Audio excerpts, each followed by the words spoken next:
आज या ठिकाणी आपला मित्र, आपला भाऊ, आपला सखा, आपल्या सगळ्यांचा लाडका, आपल्या हृदयातला अतिशय प्रेमळ, निरागस, जीवाला जीव देणारा, रात्री अपरात्री 2 वाजो 3 वाजो कोणाचा ऍक्सिडेंट झाला तर मयूर निघाला. शरदाने हाक मारले, अरे मयूर काही कर, आपल्याला इथे इतर सभा आहे, 100-200 कार्यकर्ते गोळा कर. अरे मयूर निघाला. अरे मयूर आपल्याला बैलगाड्याचा घाट करायचा आहे, तो घाट तर आपल्याला करायचा आहे, पण तुझी ताकद लागत त्याशिवाय इतक्या 20-25 दिवसात घाट होणार नाही. तर आमचे प्रकाश भाऊ काकड्याने, मयूर भाऊ त्या धुळीमध्ये दिवसभर थांबणारा कुठलाही ऍटिट्यूड नाही, कमी कोण नेता आहे का काय नाही, पदरचे 5-25 लाख रुपये खर्च केले. असा आमचा मयूर, कोणाचा ऍक्सिडेंट होऊ द्या, कुठल्या मुलाच्या शिकण्यासाठी पैसे लागू द्या, कधी त्याचा कुठं फोटो नाही, कुठं काही चमकत नाही, काय नाही. आपला गरीब निरागस मयूर आज या मयूर वरती जो अन्याय झालाय त्याला न्याय देण्यासाठी आळे पिंपळवंडी जिल्हा परिषदेतली तमाम जनता या ठिकाणी जमलेली आहे. त्यांचं प्रथमतः पिंपळवंडीच्या ग्रामस्थांच्या वतीने मी सहर्ष स्वागत करतो. मित्रांनो, ही निवडणूक एक वेगळ्या दिशेला निघालेली आहे. महाराष्ट्राच्या राजकारणावरती एक परिणाम करणारी ही निवडणूक आहे. वाणी साहेब, थोडासा कॅमेरा थोडा इकडे पण फिरवा. 1 रुपयाचा कुठला माणूस पैसे देऊन आम्ही आणलेला नाही. आणलाय का कोणी? हात वर करा. कोण पैसे घेऊन आले का? नाही. आज या ठिकाणी एक अपक्ष उमेदवार म्हणून वाणी साहेब आम्ही फॉर्म भरलाय. मी काय मोठं भाषण करणार नाही. मी या मतदारसंघाला वस्तुस्थिती समजून सांगण्यासाठी आपल्याकडे उभा आहे. जाणून बुजून मी सगळ्यांना म्हटलं की मी बोलतो, नेमकं काय घडले कळू द्या. निवडणुकीचं बिघड वाजलं. 2 महिन्यापूर्वी मयूर भावने काही नेत्यांचे त्यांना आदेश आले आणि मयूर भावने सांगितलं तर मयूर तू कामाला लाग, आपल्याला निवडणूक लढायची. मयूर भाऊ काय बाबा आदेशाचं पालन करणारा एक सर्वसामान्य कुटुंबातला मुलगा, प्रचंड निष्ठावंत, 20 वर्ष दादांकडे अगदी निष्ठेने प्रामाणिकपणे काम केलं. मयूर भाऊ कामाला लागला. आपल्या काही लोकांनी मयूर भाऊला ताकद दिली, घरोघर जायला लागला आणि जसजशी निवडणूक घ्यायला लागली आणि विरोधकांना लक्षामध्ये यायला लागलं का मयूर का आता ऐकत नाही, कारण की मयूरचा मित्र परिवार या आणि त्यातली माझ्या गटापर्यंत मोठा मित्र परिवार आहे. आमच्या गटात किती मित्र आहे काय, आता हळूहळू माने साहेब, उतरडी साहेब निवडणूक चालू झाली तर निवडणूक आता रंगात येणार आहे. परिस्थिती जवळ आली. काही मंडळींनी धनुष्यबाणाच्या तिकिटाची मागणी केली. मागणी करत असताना शरदांकडे मागणी करणं स्वाभाविक आहे. शरदांना वाटलं थोडासा विचार करावा आणि बाबा विरोधक एकत्र करून आपण तालुक्याची मोठ म्हणून तालुका पुढे घेऊन जावा, याही बद्दल काही वाईट नाही. आमचं काही आक्षेप नाही. बऱ्याच जणांचा गैरसमज होतोय का शरदांना आमचा कोणला पक्षामध्ये घ्यायला आक्षेप होता. अजिबात नाही.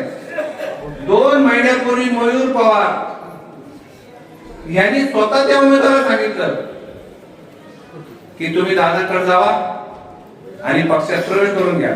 त्यांचा मित्र आहे मयूर भाऊ, बरोबर ना? स्वतः सांगितलं काय? आपण बाळाका मातेची शपथ घेऊन सांगतो.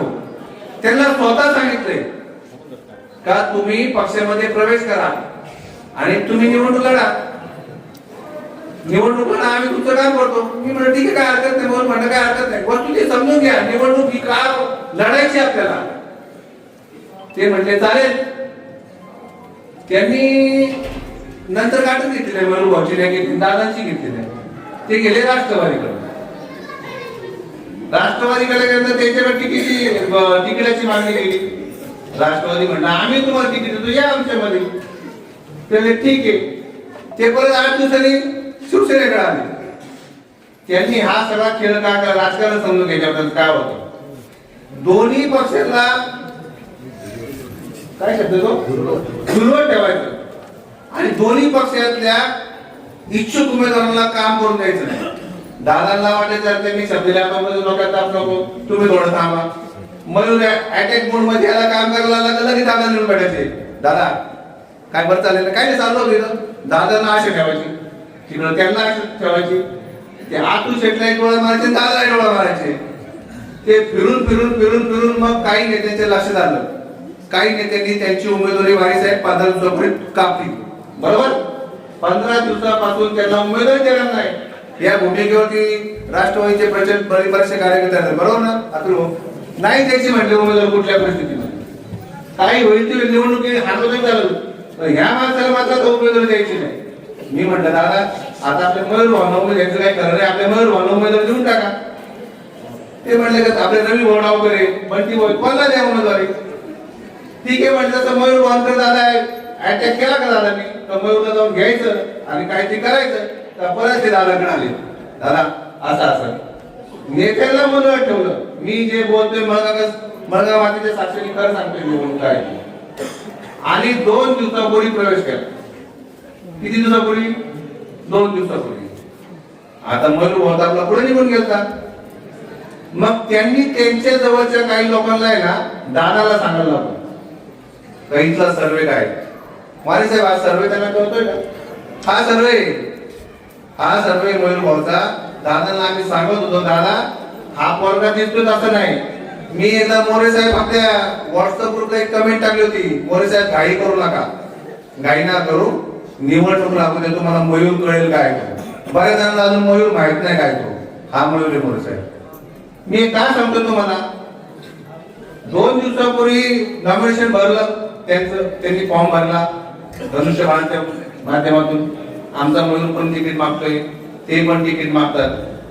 काल अशी परिस्थिती निर्माण झाली, शरददादांनी कमीत कमी 1000 कार्यकर्त्यांना अंगावर घेतलं आणि त्यांचा पक्ष प्रवेश करून घेतला.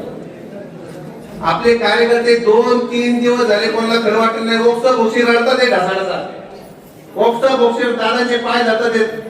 दादांचाही गोंधळ झाला. आता एबी फॉर्म द्यायची वेळ आली. साहेब समजून घ्या, एबी फॉर्म द्यायची वेळ आली. काल हजारो कार्यकर्ते दादांकडे जाऊन विनंती करतात. दादांना अनेक तालुक्यातून फोन का तुम्ही मयूरला तिकीट द्या, आपल्या निष्ठावंतांना तिकीट द्या. नेताजी दादा डोके, प्रसन्नांना डोके, शरद दादा, बाबू पाटे आणि मी, आम्ही 6 जण त्या केंद्रामध्ये बसतो. इतका संघर्ष झाला होता, युनिफॉर्म घ्यायचा पण 1-1.5 तास संघर्ष झाला होता. पब्लिक तर रेटा तर मयूरला द्या, कुठल्या भावात निष्ठावंत त्यांना 20 वर्ष दिले म्हणून काम करते, दादा काही करा. महिला भगिनी ओक्सा बोक्षी रडतात, ते पाया पडतात. अडचण अशी त्याचे प्रसंग वाटा होता. दादांच्या लक्ष झालं काही गडबड झाली सगळी, पण आता बोलून तर बसलोय. त्यांनी अशी बिल्डिंग आली तर राम टेकडे ताकद लावली, त्यामुळे पक्षी शिस्ते त्यांना प्रवेश करून घेतलाय, काही हरकत नाही. आणि ज्या वेळेस या 4 लोकांच्या लक्षात आलं का खरी ताकद मयूरची, त्यावेळेस त्यांनी एक मुखाने नाव मयूरचं घेतलं आणि मयूरला एक फॉर्म द्या, मयूरला एक फॉर्म द्या म्हणले. पण या 4 लोकांच्या लक्षात त्या दिवशी हा उमेदवार आला. हा म्हटला मी कोणाचं ऐकणार नाही, तुम्ही माझ्या पक्षात, मला पक्षात काय नाही घेतलं, मला पक्षात घेतलं ना तो उमेदवारी द्या. त्या पक्षाने भूमिका घ्यायला पाहिजे, त्या उमेदवाराने अशी भूमिका घ्यायला पाहिजे. दादा तुम्ही 1000 कार्यकर्त्यांना अंगावर घेऊन मी गेली 20 वर्ष तुमच्या विरोधात काम करतोय. तुम्ही 1000 कार्यकर्त्यांना अंगावर घेऊन तुम्ही मला उमेदवारी दिली, पण दादा मला तुम्हाला नाही अडचण टाकायचं, तुम्ही माझ्यासाठी प्रचंड केलं. पण मयूरचा सगळा कार्यकर्त्याचा तालुका पण आक्रोश होतोय, मला तुम्हाला अडचण आणायचं नाही. तुम्ही मयूरलाही फॉर्म द्या, मी अपक्ष लढतो. आज तुम्हाला जनतेने डोक्यावर घेतला असतं. तुम्ही म्हटले का मला पक्षात काय घेतलं, तुम्ही मला घ्यायचंच नव्हतं, नाही तर मी काय केलं, तुम्ही काय केलं असतं. तुम्हाला राष्ट्रवादीकडे तुमची कधीच कधी कापून ठेवली होती. राष्ट्रवादीकडे तुम्हाला उमेदवारी जाती, मयूरला कधी धनुष्यबाणातून उमेदवारी भेटते. तुमचा विषय होता एकदा अपक्ष लढा, नाही तर निवडणूक लढू नका. तुमच्या लक्षात आलं अतुल भाऊ का राष्ट्रवादीकडनं आता आपली उमेदवारी भेटतच नाही. 4 दिवसापूर्वी उमेदवारी मागायला आम्ही बघितलं, त्याला काय तमाशा झाला तिकडं. ते त्यांचे नेते म्हटले आम्ही ते आमचा उमेदवार पडलाच चालेल भाऊ, पण आम्हाला त्यांना उमेदवार देते 1.5 वर्ष आले, पण आम्हाला कंटाळा नाही माझ्यासाठी. दादाला वाटलं मी माझं मन मोठे, मी अख्ख्या तालुक्याला बरोबर घेऊन जाणार. दादा घ्या तुम्ही बरोबर, आमचं तेव्हा तर मन नाही. अरे पण यांनी काय करायचं, यांनी 20 वर्ष काम करत, यांनी काय करायचं तुम्ही समजून घ्या. त्याची भावना काय, ते कधीच काय बोलत नाही कोणाला. ते कालही त्याला म्हटले, ते म्हटले काय नाही भाऊ माझं काय म्हणणं नाही, दादा माझे नेते पण मी निवडणूक लढणार, माझं काही म्हणणं नाही. भूमिका स्वच्छ असली आणि राजकारणामध्ये माणूस आहे, राजकारणामध्ये फार हुशार आणि चतुर माणसं पुढे गेली नाही कधी.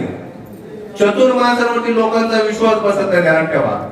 नाहीतर मी तुमच्याशी गोड बोलायचं, वाणी साहेब तुमची तब्येत कशी आहे, मुलं कशी आहे, उतरडे साहेब तुमचं घरचं खरंच चांगलं आहे, तुमचा स्वभावही चांगला आहे. तुम्हाला कधी 4-5 हजारांनुसार स्वभाव चांगला आहे, हॅपी बर्थडे तुम्ही वाचत का?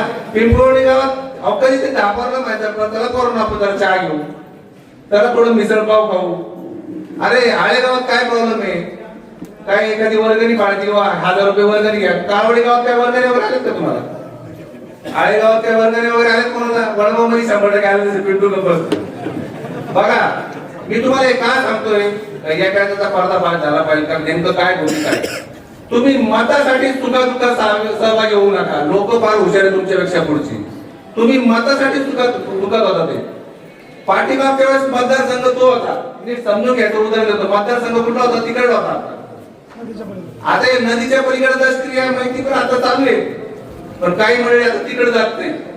इकडल्या लोकांचं जास्त दुःख त्यांना वाटतं. ते गेले तिकडे जायचे, ते म्हणजे आता तिकडे माहिती क्रिया ऍक्सिडेंट हो, तिकडे काय हॅपी बर्थडे टू यू नाही, काय नाही काय नाही, डायरेक्ट तिकडे हॅपी बर्थडे टू यू. असं चालत नाही राजकारणामध्ये. फार चतुर माणसं राजकारणात पुढे गेली नाही. समाज फार हुशार आहे, तो नेमका ओळखतो का हा माणूस नेमका कसा आहे. मयूर भाऊ आमचा निष्ठावंत आहे, आज त्याच्यावर अन्याय झालाय. आणि ही निवडणूक संपूर्ण महाराष्ट्राला दिशा देणारी निवडणूक ठरेल. संपूर्ण महाराष्ट्राला कळेल का निष्ठावंत कार्यकर्त्यांना नेत्यांनी न्याय द्या, नाहीतर नेत्यांना ही जनता कधी माफ करणार नाही. आणि आज या मयूर पवारला मी सांगतो, कोणाला सांगतो, ठीक आहे नेत्यांची काय अडचण झाली असेल, पण नेत्यांना यातून सीख भेटली. कुठल्याही पक्षाचं होतो मी, राष्ट्रवादी, धनुष्यबाण, काँग्रेस, बीजेपी, सगळ्या पक्षाला ही निवडणूक महाराष्ट्रामध्ये दिशा देणारी निवडणूक ठरेल. हा एक बंडाचा झेंडा घेतलाय.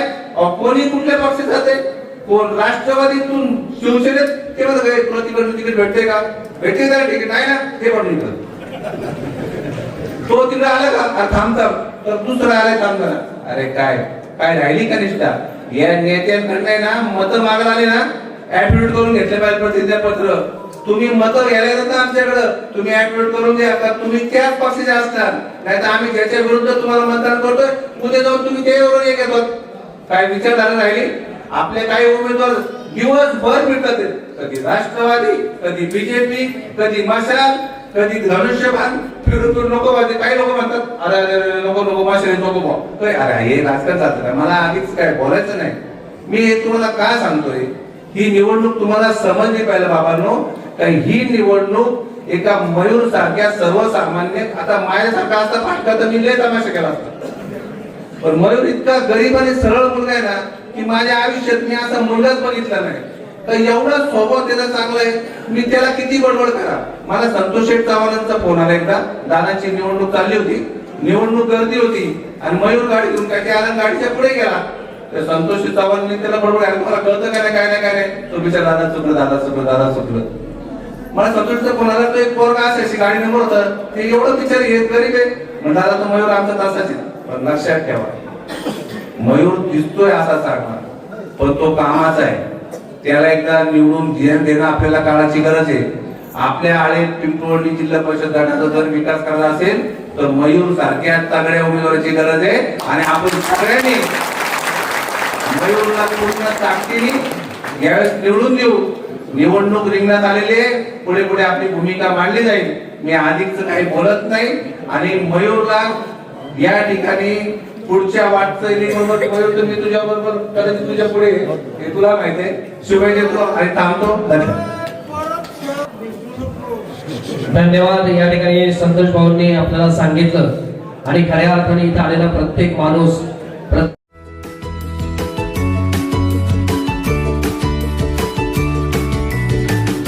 बातम्या शेतीच्या, बातम्या मातीच्या, बातम्या अन्यायाच्या, गुन्हेगारीच्या,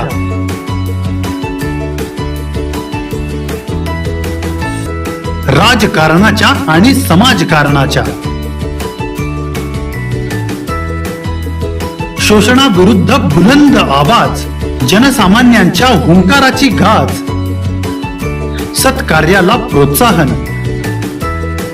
दुष्कृत्याला अनुशासन, निर्भीड, निस्पृह, सडेतोड, बेधडक आणि रोखठोक म्हणजेच विघ्नहर टाइम्स. शोध बातमीचा, ध्यास सत्याचा. आपलं चॅनल, आपली बातमी. सबस्क्राईब तर कराच, पण बेल आयकॉनवर क्लिक करायलाही विसरू नका.